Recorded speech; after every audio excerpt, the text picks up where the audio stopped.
Good afternoon, everybody. It is Monday, January 11th, and we are talking stocks today. I'm going to start out with Consumer Electronics Show, which is going on right now. I have a press pass. I don't know if it's free for the public online or there was a small fee or not, but the Verizon keynote speech on 5G and other technology and communications framework is at 5:30. Then the power of AI at 6:30 tomorrow morning. So tonight, after our show, I will have this playing on Zoom if you want to watch it. So go ahead and log in. Also, tomorrow and Wednesday and Thursday, I will have different things playing on Zoom all day long. So if you want to watch along, just jump on in, and you can watch this while I play it in the background while I work. Everything I talk about today with regard to stocks should be taken into the context of this is a bubble market. I talked about that on Friday. I showed a whole bunch of charts, and I know that people want to chase, but I will tell you again, that would be dumb in most cases. Jeremy Grantham here, who has called virtually every major market shift in his career, is saying the same thing, that we are just waiting for something to break the bubble and for prices to come down dramatically. And I think that 20 to 30% is about the best that we can hope for, maybe even the worst we can expect, because the Fed probably does come pouring back in with money. Now, without the Fed involved, if the Fed would choose not to bail things out quickly and with overwhelming force, there are a lot of stocks that can drop 60, 70, 80, 90%. A lot of them. I'm talking in the hundreds. Hundreds of stocks could drop between 60 and 90% if the Federal Reserve stayed on the sidelines. Over the next 2 weeks, through the end of the month basically, I'm very concerned that we see a pretty significant correction, because there isn't going to be any new money from stimulus between now and then.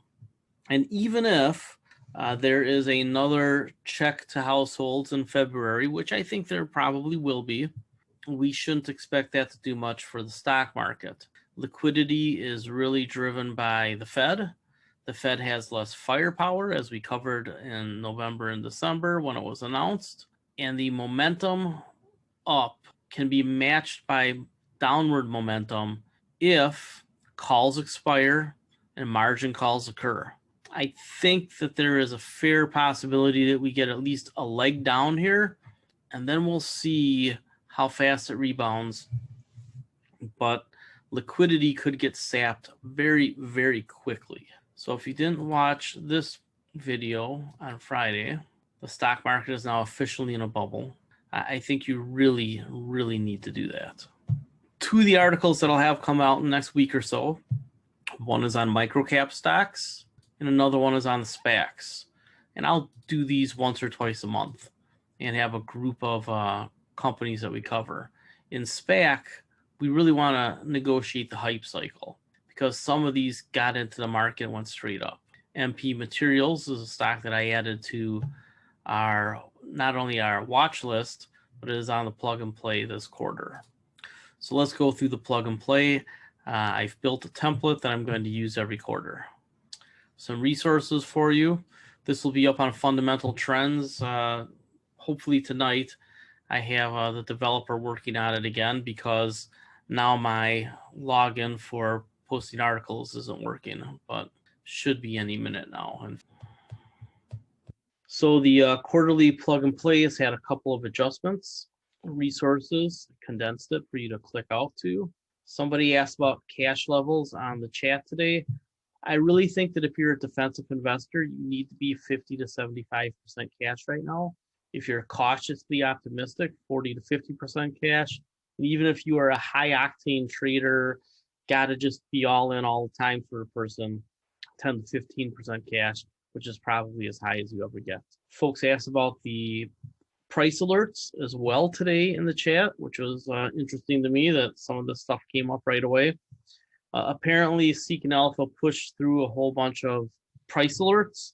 I don't know if that was because folks signed up after I mentioned it and they got the old ones, or if there were some that were queued up and haven't gone through yet. One of the things I will tell you is that when you do pick out your stocks, be aware of what the top holdings are in your ETFs so that you get the right allocation, the allocation you're looking for. The buy zones are marked by 2 boxes, one orange, one yellow. Yellow is a very wide range, and the very bottom of that would be the bottom fishing that I consider. If we start to approach Armageddon levels, the orange box really is where I expect to be able to buy things comfortably. In the charts below, the new stocks are in italics and bold. So I've decided to think about QQQ and the Microsoft, Apple, Alphabet, Amazon group differently, calling them the MA stocks. This should actually be highlighted. And I'm calling them the MA stocks because I really hadn't been investing in Facebook or Netflix for a while. And I think that these are really the 4 big horses out there. Although you'll see in a minute that I added one of the other stocks back. So I'm calling them the Ma stocks because, hey, my 92-year-old grandmother, we call her Ma, and it just kind of fit.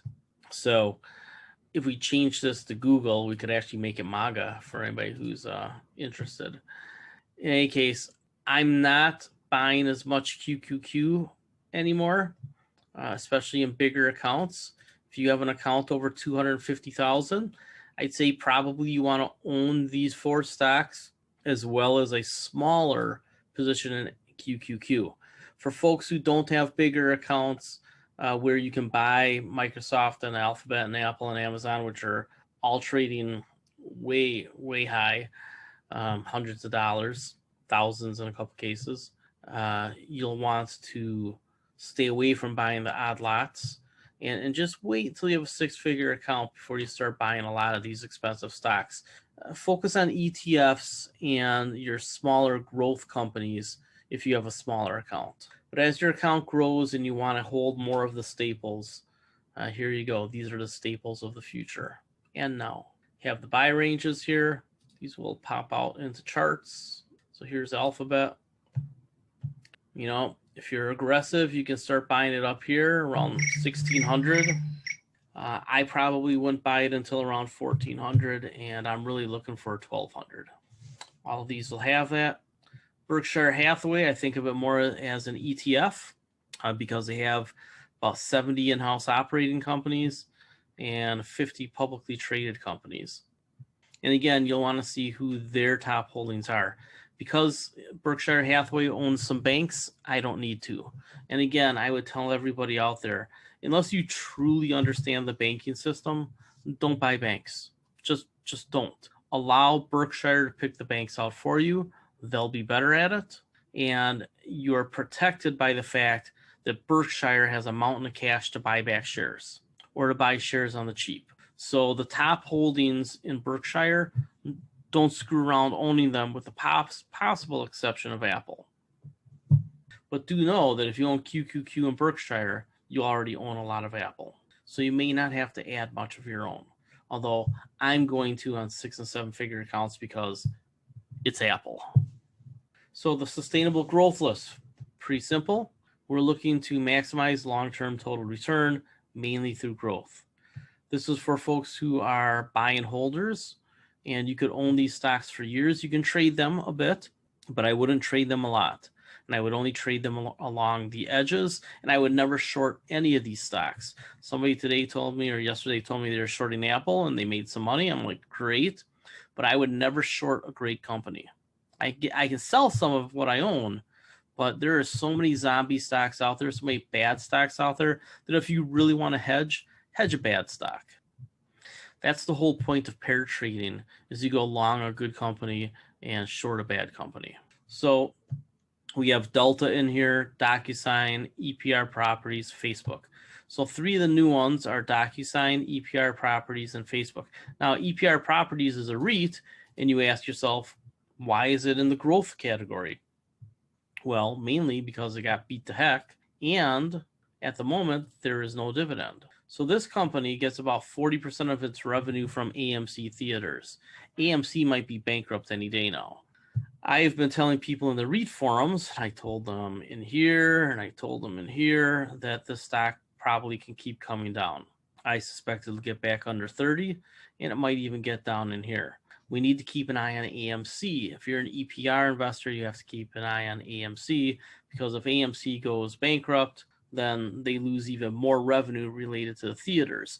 There was this idea early on that because the company had redone their leases, that somehow they were going to get the money back that wasn't paid to them last summer in rent. Ha ha, ha ha ha. That's not going to happen. Anybody who didn't pay rent at the corporate level last April, May, June, those months are gone.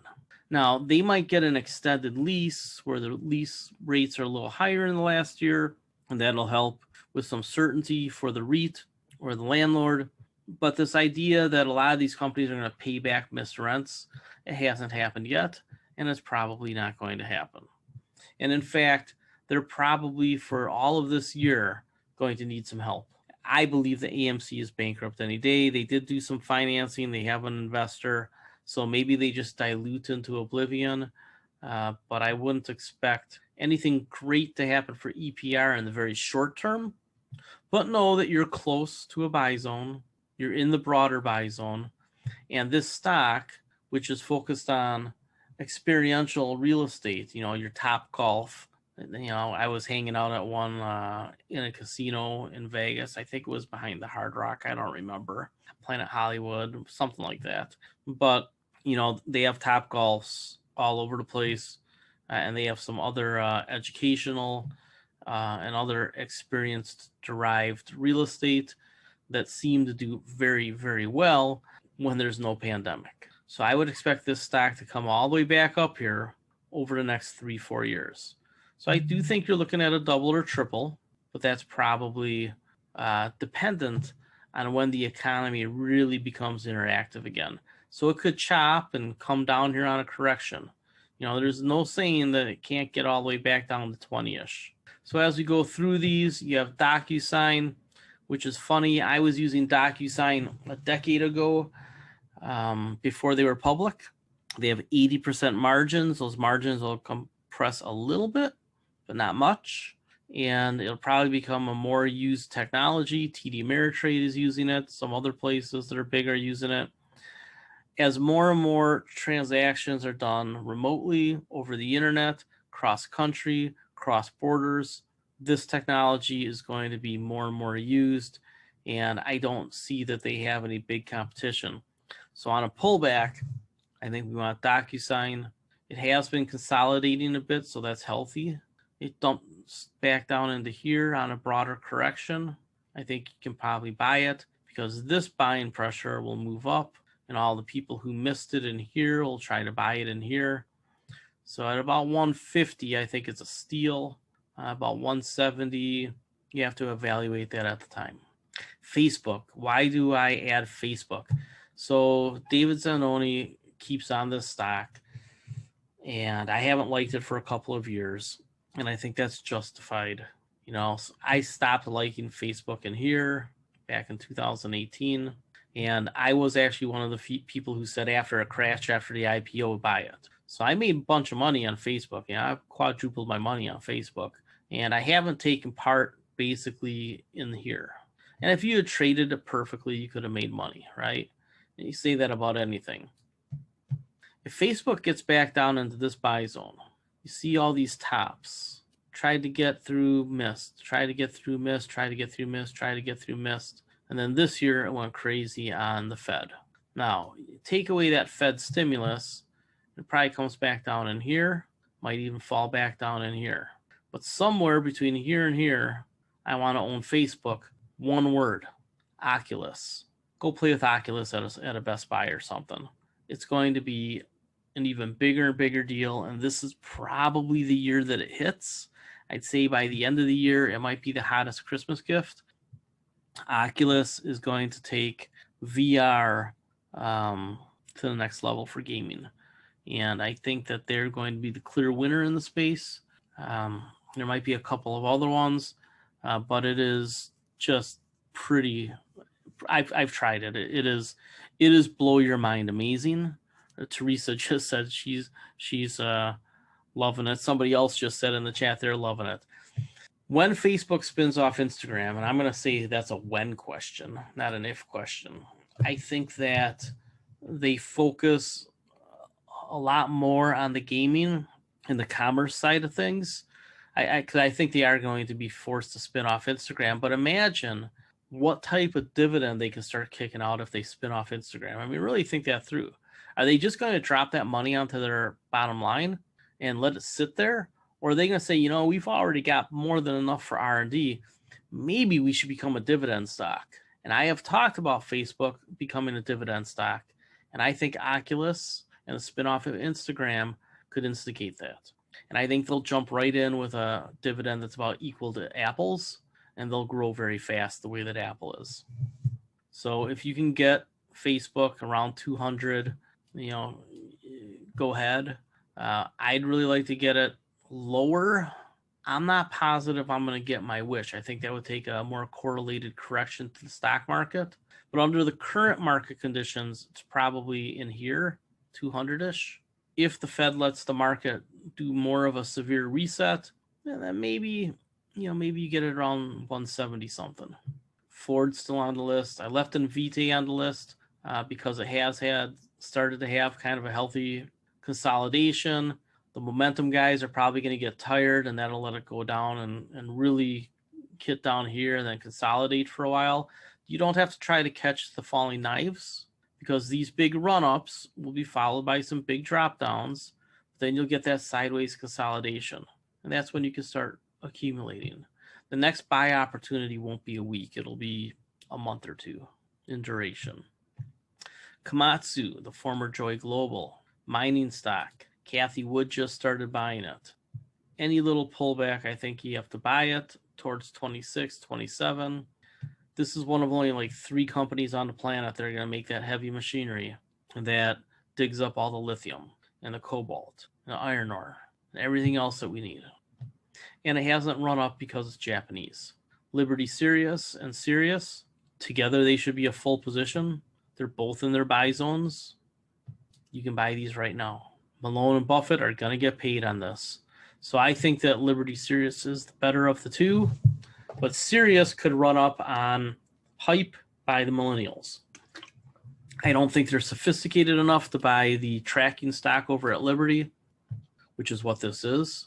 It's a tracking stock that also includes a 30% stake in Live Nation. And then Sirius, this is just standalone. And this is the one that I think your millennial investor would jump all over because, hey, $7 instead of $47. You still want to get Micron on a semiconductor pullback and NVIDIA. You should expect a semiconductor pullback, and you should expect it to be severe. Although right now, weirdly, there's a shortage of semiconductors in the automotive industry. NVIDIA makes some of those. So when you take a look at some of their pullbacks from 270 down to 122, it's not unusual for them to have a 50% pullback. This one was about 30%. So if you took 30% off the top here, you're going to end up in this area somewhere. And if we believe that these are pretty solid support levels, then this is where we want to go. But understand that if we break support, go down quite a bit more. And that's the same with a lot of these companies, is these support levels, if they hold, this is where we want to buy them. But if the knife is falling hard and the Fed's not jumping in, we still have to wait for the Fed to say, go. So some of these might drop down even further. All of these could drop down further. MP Materials, rare earth metals. This is the only American play. You're going to want to own it. It's just a matter of where. And it's flirting with a buy zone right now. It was in there when I first talked about it, broke out, came back. I think you're going to get a chance to buy it around 26. You might get a chance to buy it around 20. So at around 26, you probably take your starter position, because the way the rare earth metals market works is that we had been mining here, sending it to China to have processed and then sent back. Well, these guys have their own processing facility coming online. That's going to be a big deal for them. They're going to make a lot of money. NVIDIA, PTC, Pulte, Roku, they're all too high right now. Right? We just looked at NVIDIA. PTC, nobody knew what I was talking about when I talked about it. It's run up too high. Roku, they've run up too fast. I don't know about too high. I think it comes back and then goes up again. Sirius, right? That's a pretty good consolidation. Spectrum Brands, located here in Madison, Wisconsin, Middleton actually. But Spectrum Brands, Cutter, Repel, Spectracide, I know those because I work in the garden. But this company has a lot of brands, and you should take a look at it because I guarantee you have their stuff in your house. It's run up, and when it comes back, you're going to want it. It does pay a small dividend, about 2%, but I actually like it for the growth because I think there's going to be a lot of consolidation in a lot of these niches. They sold off their non-core assets, and they're cutting expenses over the next year or two by $100 million. They're going to just keep on pounding down debt. This is a stock that, as they become more and more cash flow positive, this 20 to 80 rally here, if we can get it back down in the 60, 70 range, just imagine that it was going sideways here, and you'll feel better about the fact that you missed this, right? Throw out the coronavirus thing and just look where it was. It had started to stabilize. So right about here, 60-ish is where I'd be looking for it. You could be assertive and get it around 70-ish. I typically try to buy at the bottom of the orange boxes, or I move on to the next thing. Square, if you don't want to mess around with owning Bitcoin directly and you want to take part in the small business recovery, I think Square is a great stock to own. But they have two things that are big risks: recession and Bitcoin. So you have to be careful here. If you don't want a lot of Bitcoin risk, PayPal would be the alternative. Although I will say I've looked at both systems, and while I do use PayPal on my website, Square is pretty impressive. They really are. All right, who did I remove? Alibaba was the reason. Communists. CRISPR, just overvalued and overbought. Electronic Arts, I just decided it was too boring. Just don't see the upside. Freeport-McMoRan was overbought. Itron got overbought. PTC got overbought. And actually, I left PTC on here. They shouldn't be here, actually. I was originally going to pull PTC off. But their technology and what they're doing is just so important that I think we get a chance to get the buyback. And it was tough. You know what was really tough is a lot of the companies that I want to own, they could really have 30% pullbacks, even though they're great companies. And that's what I think that people have a hard time wrapping their head around. If you throw off the bottom here, and you just looked at where it was jitterbugging, right? And this was even before coronavirus. I mean, that's pretty far away, but there's more money in the system. The automation processes have accelerated. I think if it comes down here, you want to jump in. So I guess I was very torn on whether or not to pull it off the list because I said that I did, but I didn't. And there are a lot of stocks like that. I mean, I showed you some of these. The way their charts look, you're like, what do you do about it? One thing I will tell you is you're going to need to find your way in the travel centers of America because this is a backdoor play on everything that's coming in transportation, everything. Because they're going to have hydrogen, and they're going to have repairs, and they're going to have food, and they're going to have hotels. Interestingly, the company was originally called Truck Stops of America, like 80 years ago. This turnover here gets down into here, around 20-ish. I'm going to be pretty excited. What companies did I add to the dividend side? You're going to notice REITs. American Tower is a REIT. Crown Castle is a REIT. Stag Industrial is a REIT, Ersat Biddle is a REIT, and Vici is a REIT. And of course, we already had Store Capital. So 6 out of the 20 stocks on the dividend list are REITs, and each one has a different flavor. So American Tower and Crown Castle are both cell phone towers. You see how they've been chopping along? There was a big rally before that. They came off and they came up to here. The market hasn't been in love with them. But they're getting to the point now where their construction costs, their CapEx is very, very low, and they're just going to have recurring revenue. So I expect these companies to raise their dividends over time rather aggressively, and then just to drift up along with a rising dividend. So you want to get your dividend locked in now with your shares. Then as the price of the stock goes up and the dividend goes up, you're making a double whammy. Same thing over on Crown Castle. They had their rally on the hype, started to consolidate. See where it hit here? That's about where you want it. So they're close. Now you can be real conservative. And remember, if a correction starts, don't go crazy and trying to catch these knives. If they're falling, wait for the Fed to say, hey, we got your back. So they could still come down here. BlackRock is the only one that wasn't a REIT. Super expensive stock, but they pay a dividend. And they have a very similar story to Invesco. They're consolidating the market, right? They own iShares, big sustainable investing, which I showed in the webinar last week. So if these guys pull back and you're a dividend investor, right, there's not going to be a lot of growth here. I mean, it looks like there is until you realize not really, right? Chop, chop, chop, chop, chop, chop. But if you get it down in here, it pays a pretty good dividend. All right, you can take a look at that right there. Go to your dividend, right? 2% dividend, price comes down and it'll be up around 3%. You're in pretty good shape. I have to use my right click. Now, I will say I'm much more excited about the growth stocks than I am the dividend stocks. I think that a lot of these companies are going to chop for a long time. The ones that I think have backdoor plays somewhere, which is really all of them. If I don't think there's something the market doesn't recognize, I don't bother with it because it's probably efficiently priced. We want to find things that aren't efficiently priced.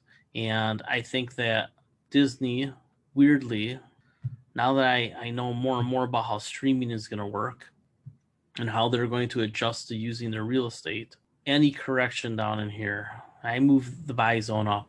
I mean, you get this under 130, I think you got to buy it. Because when they start having cruises again and Disney opens again and has people, this stock could really fly. And the subscription revenue, don't worry about, this is the one part that I'm upset about missing. I don't care too much about this. But when it started to go like this, probably should have bought it. But I'm greedy. I want to buy it down here. I got my chance and I missed it. Barrick Gold, you still want to buy. It's in the buy zone right now. Kinder Morgan, backdoor play on hydrogen, right? And they're going to get paid because the natural gas will be around. Lam Research, super important company in semiconductors, as is Analog and Broadcom. So that would be the second biggest set of holdings here would be the semiconductors. I took Taiwan Semiconductor off temporarily, but this one, I could have made a mistake of leaving this on and saying it was off as well, just like I did with PTC, and I'll correct that up there.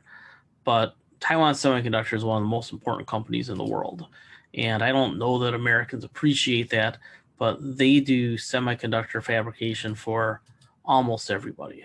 So they're a big, big deal. Lockheed Martin is the only defense company I left on the list because they're the best one, hands down. So I took off Northrop and Raytheon. And if you really want defense positions, buy this ETF, the Spider, not the other one, but the Spider ETF, because it does have more small caps. And a lot of those small cap contractors make a lot of money. So when it's time to have defense stocks again, which could be any time, I'm going to buy XAR and LMT because this is the best one and this is a great index the way it's constructed with the small caps, and it includes Northrop and Raytheon, right? So when you take a look at it, click on the holdings here, and it has a lot of companies that are worth your time. Northrop's in here, but it's equal weighted across about 30 companies, 34 companies it says here. It's a good fund. Lumen is still worthwhile. I mean, they're kicking out a 10% dividend. Just an amazingly tight consolidation.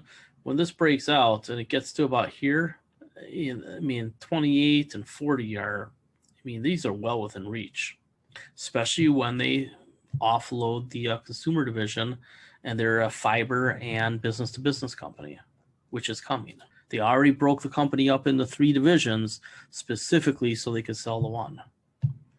Merck, I still think they're going to be the winner long-term in the vaccines, and it's close to where we want. So you get this down in here on general market correction, you gotta buy Merck.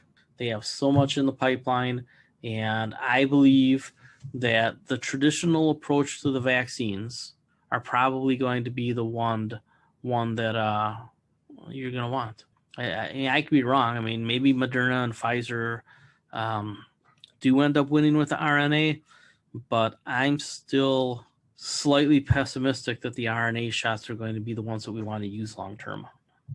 It is about 30% of healthcare personnel aren't taking that shot. They are concerned about it. Messenger RNA has had a problem in the past. So Newmont Mining, remember, it's a great stock to hold, but you see it's been bouncing around here. When the S&P 500 comes down, you'll get your chance to buy it, and you'll want to, because I still think it's going to head towards 100. Nutrien has had a really good rally. It needs to pull back a little bit. It hasn't broken out yet. So basically, I think it's going to hit this resistance up here, come back down in here, and then off to the races. Way up here towards 100. When it was Potash Corp, it was up towards 100. Stag Industrial, what do? They buy industrial warehouses, a lot of them second-tier markets, where the cap rates, the rents are higher, the financing is better, and they rehab a lot of properties. So they're not looking for fully rented places necessarily. They're looking places that are a little bit dilapidated on the cheap, and then they fix them up and they rent them out. Why do I like that model? What do we talk about over and over again? What's moving back to America because of machine learning, supply chains. If you try to find industrial space, it's hard to find. And now that remote work is really come around, those households where people stayed tied to the industrial job that maybe he had while she was, now has an office job that has her working at home, a lot of these manufacturers are going to move back into that second and third ring of suburbs. And that's where these guys are picking off properties. So take a look at their presentation. Understand that because of the way technology is moving, Stag Industrial is a backdoor play on that whole trend of needing more industrial space and warehouse space. Stock rallied since 2016, fell off with coronavirus, and it's back kind of where it was chopping around. So theoretically, you could probably buy Stag right now. If you want to take a little starter position, go ahead. I think that I can probably get it in the middle 20s. I have a hard time thinking it'll get down here unless we really have a digger, but I think right in here is probably a good spot. Now, when you look at my dividend stocks, you're going to notice that I don't just look for the highest yield. I want companies that I think are going to do very well with growth as well. So again, AT&T we talk about all the time. They're going to have subscription revenue. Why wouldn't the AT&T chart look like this at some point? If Disney is going to do that, why wouldn't AT&T's? I'm telling you, HBO Max is every bit as good as Netflix. I think it might be better, to be honest with you. The only real thing that HBO has to add is documentaries, and it'll be easy enough for them to do that. They just made nice with all their creative people. I think AT&T has got some major ground to make up on this market. And by the way, you collect a 6% dividend or whatever it is while you wait. Store Capital, another REIT, right? This one's strip malls, great real estate that's easy to redevelop. Not a lot of CapEx there. It's about as asset light of a REIT as you can get. Ertstat Biddle, this is around New York, not in New York, but around New York, the suburbs and second suburbs. Strip malls, mainly anchored by grocery stores. So these are hubs for the community. They get paid. And this came down a lot. Hasn't made it all the way back yet. So you could probably buy this right now. Starter position. Then if it comes back down in here towards 12-ish, go ahead and buy it. But it's in a narrow range. And I think there's every reason to believe it gets back up into the middle 20s. So it's probably a double from here while you're collecting a nice dividend. Then Vici Properties, another REIT. This one is the Caesar Properties. And the merger that happened last year, and now they acquired William Hill. I'll tell you, Caesars is not going to run short on money. And I wanted to add Caesars to the growth list, but it already quadrupled. It needs a good 20 to 30% pullback. Caesars, if I'm right, a lot of the casino stocks are going to do well in the future, particularly the ones that have gambling online, right? Especially the ones that have gambling online. That's why Penn something or other has done very well. You're going to see gambling pretty much basically legalized in the United States online at some point because the government needs the revenue. So that gambling never goes away. Why wouldn't they, now that this is all electronic, right? Now that everybody's got a point system, say, hey, come to a Caesars hotel or play it on Caesars website, either one, and it counts towards your comps and your points.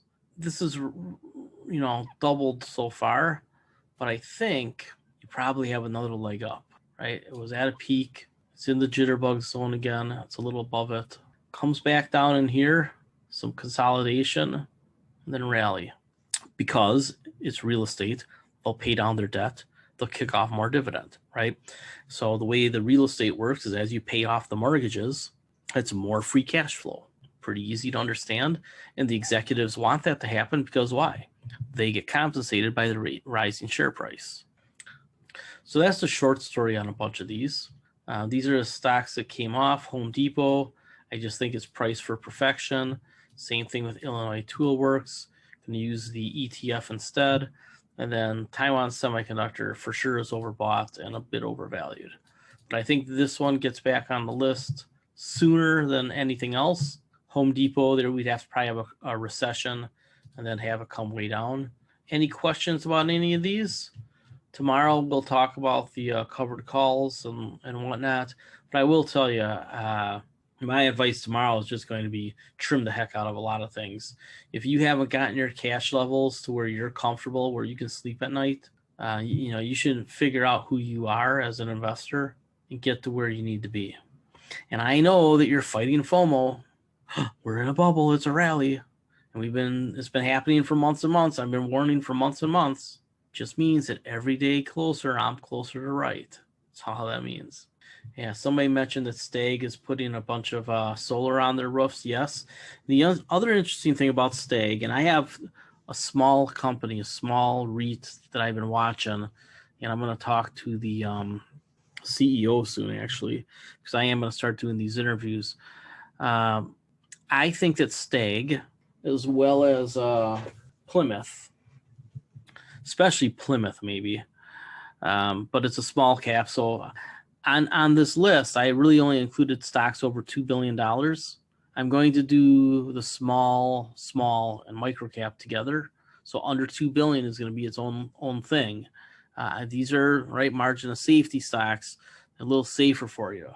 So if you want the micro caps and the smaller caps, I'm going to have those articles separately. And the thing with Stag and with Plymouth and with another company that's on the microcap list is that the ability to cater to the marijuana industry is pretty significant.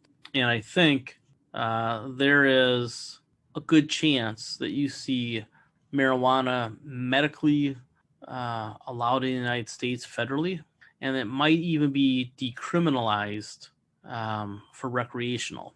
I would think that would be what happened. I don't think it's going to be. I think they are going to leave it to the states whether or not they let you let the states fine you, right? I just don't think it'll be a criminal offense. I don't think marijuana is going to be a criminal offense anymore, but it could be a finable offense, right? It could be a civil penalty.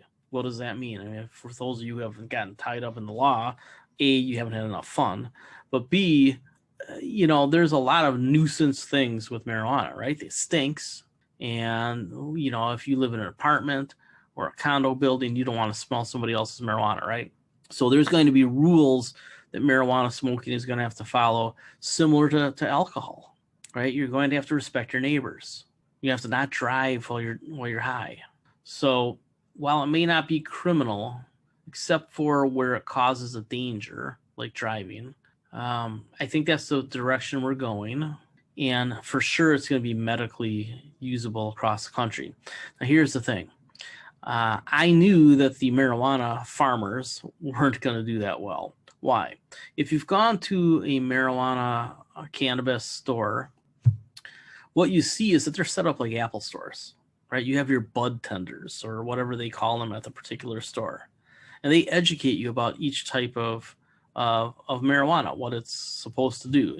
This one's going to make your joints feel better. This one's going to, make you, want to go to bed sooner, earlier.